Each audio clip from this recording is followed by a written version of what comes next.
When you hear the word vampire, what's the first thing that pops into your head? Is it a handsome, brooding figure from a movie? Or maybe Count Dracula in his spooky castle, fangs glinting in the moonlight? For most of us, vampires are creatures of fantasy, born from novels and films. But what if I told you the truth is far darker, far more real, and rooted not in fiction, but in fear, disease, and the grim realities of human history? Let's travel back in time to the fog-shrouded villages of Eastern Europe. Here, death was not the final word.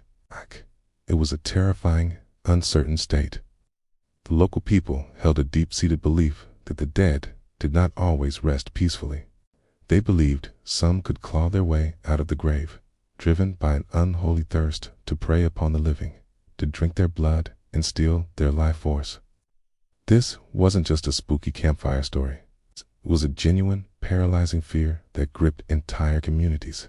Driven by this terror, villagers would take matters into their own hands. They'd form grim processions to the local graveyard, armed with shovels, stakes, and torches. They would dig up the recently deceased, searching for signs of the undead.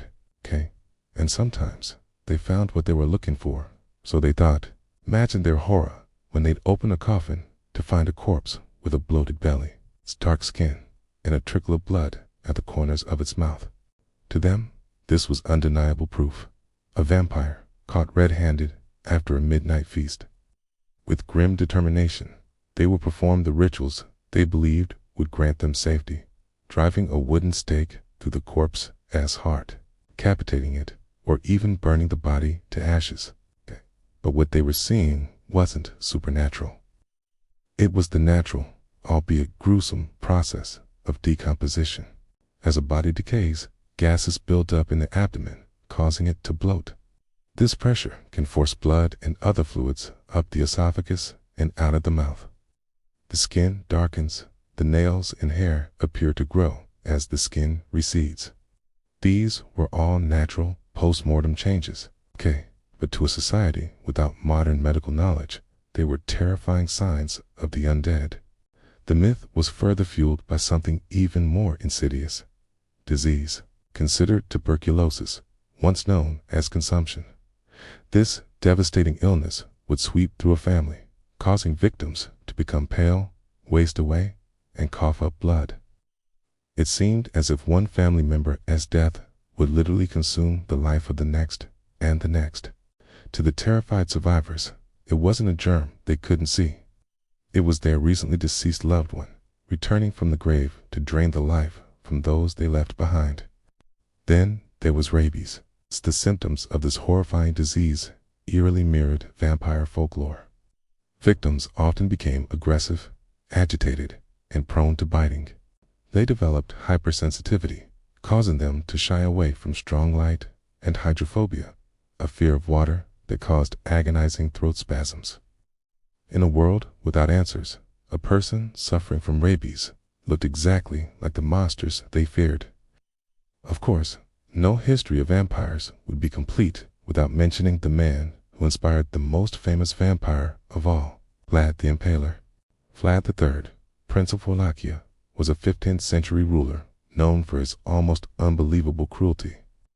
His preferred method of execution was impalement, and it's said he lined the roads to his capital with the writhing bodies of thousands of his enemies, creating a forest of the impaled to terrorize invaders. While historical records don't suggest he drank blood, his reputation for sadism and his patronymic, Dracula meaning son of the dragon, made him the perfect historical figure for author Bram Stoker to model his immortal count upon. The real man's savagery was so profound, it easily bled into legend. By the 18th century, these local fears erupted into a full-blown vampire panic that swept across Europe. The hysteria was so widespread that it wasn't just villagers digging up graves anymore. Authorities got involved. Austrian officials were sent to investigate claims of vampire attacks, documenting their findings in official reports. The church and state issued decrees, not to calm the people's fears, but to regulate the proper methods for dealing with a suspected vampire. The fear was so palpable, it became a matter of public policy. Today, we've romanticized the vampire. They become symbols of eternal love, rebellion, and dark allure. But it's crucial to remember where they came from. Their origins lie not in a writer's imagination, but in blood-soaked earth. In the mysteries of decomposition, the terror of pandemics, and the very real cruelty of historical figures. The vampire legend is a powerful reminder that sometimes the most terrifying monster isn't the one with fangs and a cape. It's the fear that lives within us, the fear of the unknown, and the horrifying things that fear can make us do. Thank you so much for joining me on this journey into the dark history of the vampire. If you found this fascinating, please hit that like button and subscribe for more deep dives into the myths and legends that shape our world. We'll see you next time